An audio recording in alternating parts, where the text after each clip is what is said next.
Hello and welcome to Through the Bible with Les Feldick. An Oklahoma rancher and farmer, Les Feldick has been teaching homestyle Bible classes for 20 years in Iowa, Oklahoma, and Texas. Les Feldick's unique style of Bible teaching has made the books of the Bible come to life. When Les is teaching, it's so interesting that people say time just seems to fly by. And now, here is Les Feldick. Okay, let's get right back into the book, and while you're looking for Matthew chapter 10, I once again like to let our television audience know that this afternoon during these 4 programs I've got all my kids and my grandkids here with us, and that may never happen again. In fact, I just doubt if it ever would. But anyway, if the camera will just take a quick pan across them. We've got Greg, my oldest son, and his wife Jeanette, and then Jerry and Laura, my daughter, and my son-in-law, and their 2 kids, Tara and Zach. And then way at the back is my youngest, Todd, and his wife Kimberly, and their 2 little babies. They're presently living out in Washington State at Pullman. So anyway, I just thank the Lord for them. They are all support in the ministry, and you know, I'm just tickled that at least my older grandkids, whenever they talk about, you know, what they wish for the future, they always qualify it if the Lord doesn't come. And so I just feel they're well taught, because that is the way we have to look at things today. We will do such and such if the Lord tarries. So anyway, we're glad to have the kids with us, and for those of you on television, always remember that all these programs are available on videotape. We can make the audio cassettes if you wish them. We're getting them in print little by little, so you write to us or call us if you're interested. All right, now let's continue then on our study of Christ's earthly ministry. And I'm going to take you all the way on this program to chapter 10, Matthew chapter 10. And again, it's a subject that I know that has raised a lot of eyebrows. It has caused a lot of questions, because after all, why? Why? Well, we're going to hopefully answer. So in Matthew chapter 10, the Lord has just called the 12 disciples in the first 4 verses. And now you come to verse 5. These 12 Jesus sent forth. Now remember, this is at the beginning of his earthly ministry. These 12 Jesus sent forth, and if you haven't underlined it, underline, or at least mark it in your computer up here. He doesn't suggest this, he what? He commands it. Now, he's the Lord of glory. And when he commands, you can't get any higher authority than that. And so he commanded them, saying, go not into the way of the Gentiles, and in any city of the Samaritans enter you not. Now, the Samaritans at this point in time, you see, were half-breed Jews. They had lost their pure character as Jews, and consequently were looked down upon and detested by the pure Jew. Now, of course, Jesus will, later in his ministry, still go to the city of Samaria. Philip will go to Samaria in Acts chapter 4 or 5. But for now, Jesus is qualifying that they go not to a Gentile, not to a Samaritan, now verse 6, but rather, now remember this is a commandment, but rather go to the lost sheep of the house of Israel. Now, I say a lot of people say, why? I thought he came into the world to save sinners. Well, you see, that's why I try to show you. Yes, that's what Paul says. But in the beginning of his earthly ministry now, he is approaching only what people? The Jew.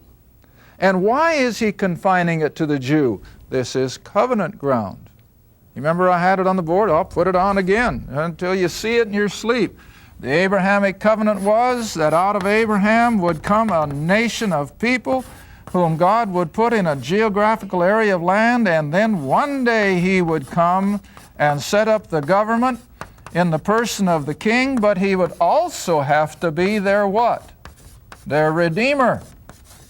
There had to be a solution to the sin problem. And so all the way up through the Old Testament, you have these parallel lines of prophecy. the coming of a king and a kingdom, but also the coming of a suffering Savior. Now, I always like to put it this way. The Jews of Jesus' day, they wanted the king and the kingdom, didn't they? Oh, they wanted those horrible Romans thrown out. But they didn't want to deal with the sin problem. See, that got too close to home. And so here was their whole problem.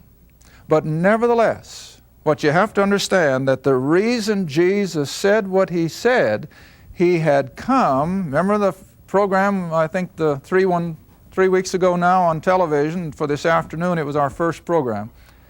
You remember he said, I did not come to destroy, but to what? Fulfill? And I said he was coming to fulfill the covenants? All right, that's why he says what he says.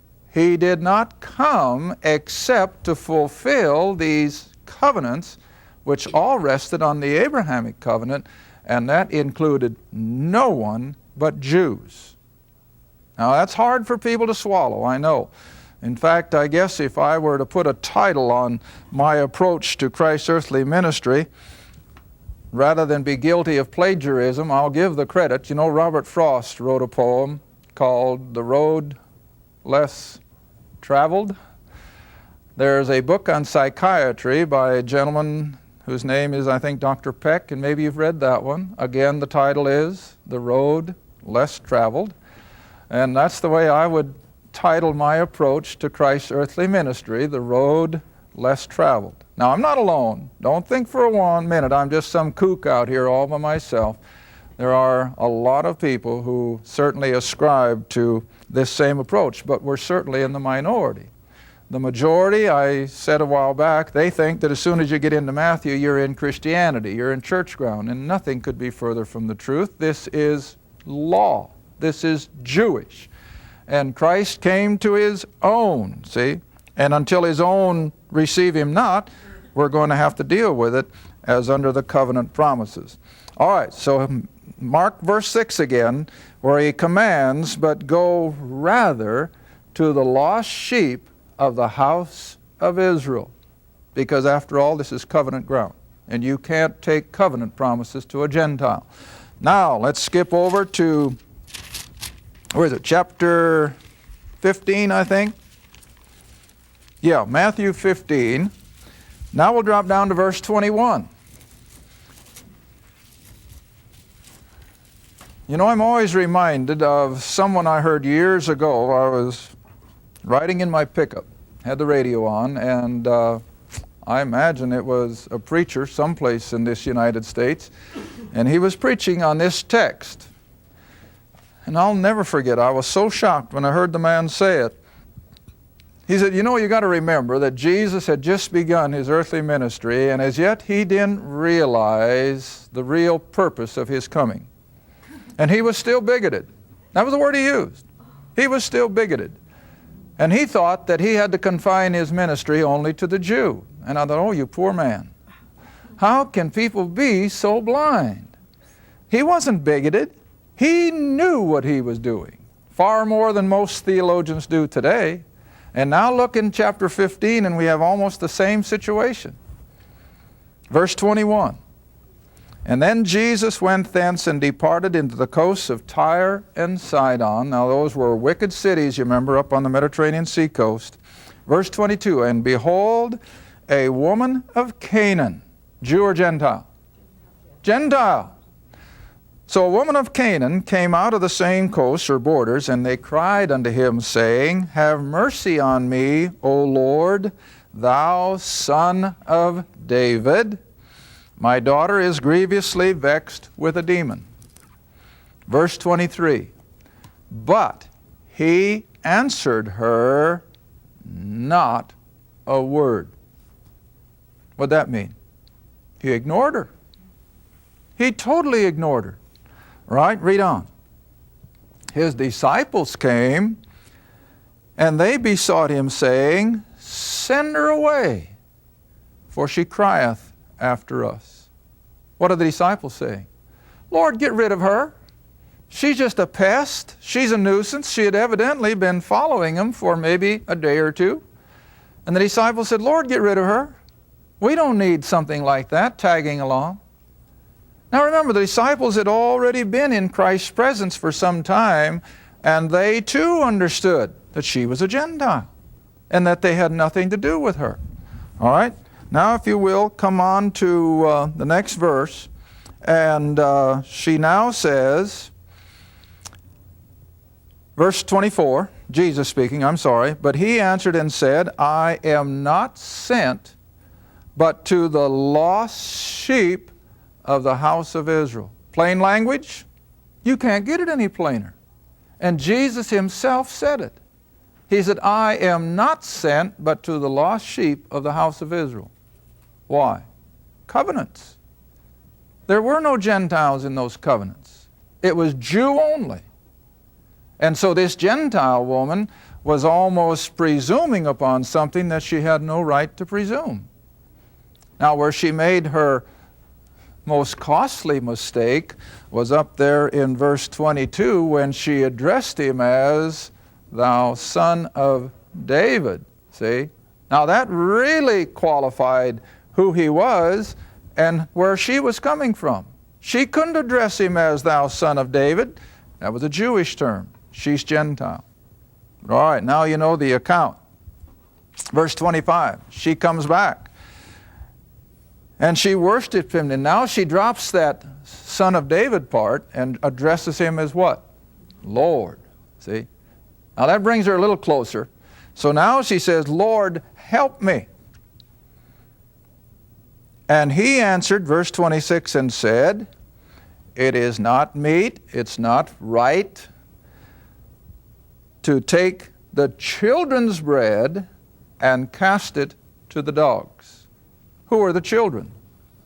The Jews. Who were the dogs of Christ's day? Gentiles. So put it in that light. Jesus said, now look, lady, it's not right for me to take this which belongs to the Jew and give it to a Gentile. It won't work. But she doesn't give up. And so she comes back, and I like her application. And she said, truth, Lord, yet the dogs eat the crumbs that fall from their master's table. I used to have a little house dog that would sit right beside me when I ate, and I bet most of you do too. And my wife just never could quite condescend to that. And I'd say, but honey, it's so scriptural. Because way back in Jesus' time, you see, the dog was there waiting for a crumb to fall. But of course, the analogy was that how in the world can you take that which belonged to the family of Israel and give it to a Gentile? Just wouldn't work. All right? But she comes back and she says, truth, Lord. And then verse 28, and Jesus answered and said unto her, O woman. Now, I didn't realize until I guess I was brushing over some of these things in preparation for today. The word woman, as it's used here, and as Jesus addressed Mary, woman, was not, as we would think of it today, as more or less a degrading term. In other words, you wouldn't call somebody woman if you respected her. But in the Greek, it was a term of respect. See? So when Jesus referred to as woman, he was not putting her down, he was respecting her person. And he says, woman, great is thy faith. Now, in contrast to the Jew, can you see that it was? See, the Jew couldn't condescend to acknowledging that this Nazarene was the son of David. But this Canaanite woman did. All right, now I'm going to make a point. This is only one of two Gentiles that Jesus ministers to in his whole earthly ministry. Only two. This Canaanite woman and a Roman centurion. Other than that, there is no account that he had anything to do with Gentiles. Now, to prove my point, that's what I always have to do, using the book. Go with me to John's Gospel, chapter 12. Now this, of course, is just before his crucifixion. He's come through his whole 3 years of earthly ministry, trying to convince the Jew that he was the Christ, knowing full well what Israel was going to do. knowing full well that he was going to go to that Roman cross and that he would suffer for the sins of the world. He knew that. Now in John's Gospel, chapter 12, the crowds are already gathering from all over the then known world for the Feast of Passover. Verse 20, and there were certain Greeks, Gentiles, among them that came up to worship at the feast. Now, it doesn't necessarily mean that they came to worship, but just like when we were in Jerusalem on the Sabbath morning, our guide took us down to the Wailing Wall, and we, like tourists, you remember, took our cameras and our gawk, and we watched these Jews going through their worship and so forth at the Wailing Wall out of curiosity. And I think you have the same thing here. I think Gentiles would mingle amongst these Jewish crowds more or less to witness this, what was going on amongst these worshiping Jews. It was probably quite, what shall I say? I think it was quite a phenomenon. But whatever. There were Greeks among those that came up to worship at the feast. These Greeks came therefore, verse 21, to Philip, who was of Bethsaida, one of the 12, and they desired him, saying, Sir, we would see Jesus. They'd probably heard of all of his miracles and the things he'd done. Hey, we'd like to see this man. Now, Philip, remembering only too well what had happened back there in chapter 10, what had happened in chapter 15, he knows he can't just bring a group of Gentiles into Christ's presence, but he doesn't want to totally take the responsibility for not doing it alone, so who does he go to? Andrew, next verse. And so Philip tells Andrew, hey, there's Greeks that want to see Jesus. What are we going to do? Can't you just picture it? Boy, he was in a dilemma. He's never had to do with Gentiles before. And no doubt Andrew said, well, at least let's go in and tell him. Let's not us take the responsibility for turning him away. And so, next verse, Philip comes and tells Andrew and Philip tell Jesus. Now remember what they tell him. There's Greeks that want to see you. Now look at Jesus' answer. It certainly wasn't, take me to them. It certainly wasn't, bring them to me. But instead he explains why he could not deal with Gentiles up to this point in time. And here's the reason. And Jesus answered them, saying, the hour is come. It's upon us. Now remember, this is just before the crucifixion. They're already gathering for the Passover. The hour is come that the Son of Man should be glorified, which of course took place at his death, burial, and resurrection. Verily I say unto you, except or unless a kernel, or a corn in the King James, but it's really a kernel, except a kernel of wheat fall into the ground and die, it abideth alone. But if it die, it bringeth forth much fruit. All right, now we're all living in enough of a rural area of the country that we understand that before a seed can germinate, it has to be taken out of its container and it has to be placed into the ground where it can receive moisture and sunlight. And then before that seed can sprout new life, what has to happen to it? It dies. That seed, for all practical purposes, dies. Out of the death of that seed then comes new life, and like Jesus said then, 100-fold. Picture a kernel of wheat. One kernel. It's buried. Now, I know some may germinate laying on top of the ground, but a good farmer won't just throw his seed on top of the ground. He'll plant it. And when you plant something, you what? You bury it.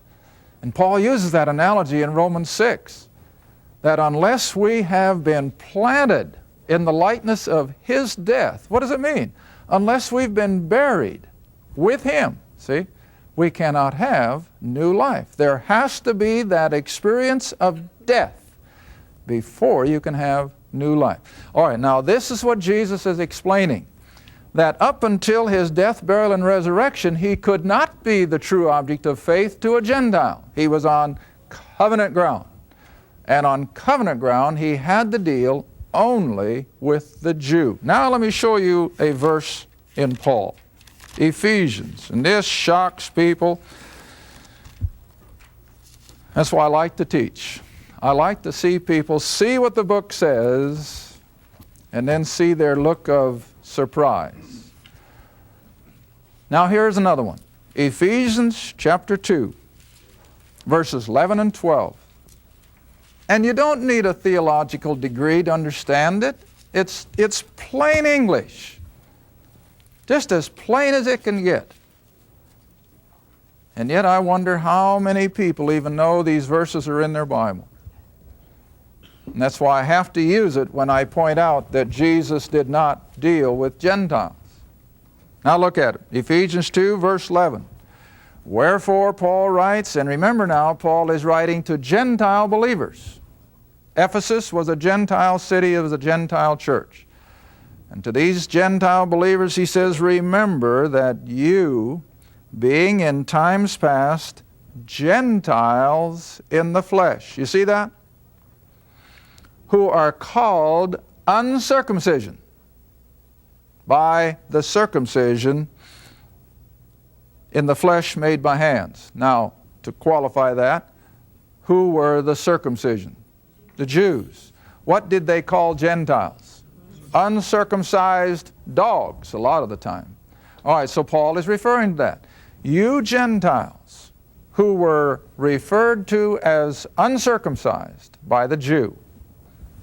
Verse 12, that at that time, what time? While God was dealing with his covenant people, the Jew, including Christ's earthly ministry, that at that time you, Gentiles, were without Christ, aliens from the commonwealth of Israel. They were not citizens.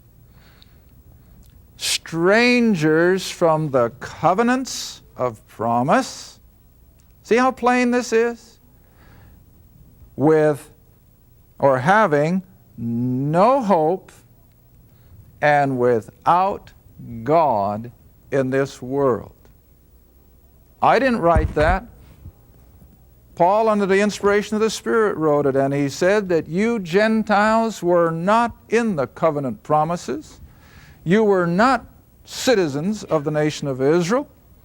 And so while God was dealing with Israel on the basis of the covenants, which would be from Genesis 12 until I maintain Acts chapter 9, where was the Gentile? Outside. And that's why Jesus did not take these Greeks, because he could not be the object of their faith until he had died the death of the cross, been buried, and risen from the dead.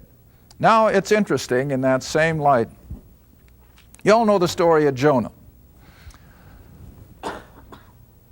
Remember, God told Jonah to go where? Nineveh. What kind of a city was Nineveh? Gentile. All right, now Jonah was of the same mindset, you see, that Peter was in Acts chapter 10 when the Lord told him to go to Cornelius. Did Jonah want to go to Nineveh? Well, you know he didn't. In fact, he was so adamant against going to Nineveh, which was a little to the east and then up to the north from Jerusalem. He takes a ship and tries to go where? West, out on the Mediterranean. And now you know the story of Jonah. They throw him overboard, because they know he's the cause of all their trouble.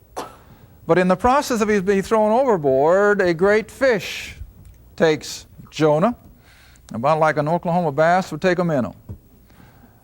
And Jesus refers to the account of Jonah himself, so we know it's true. But in type now, in picture, what happened to Jonah when the great fish swallowed him? Well, for all practical purposes, he died.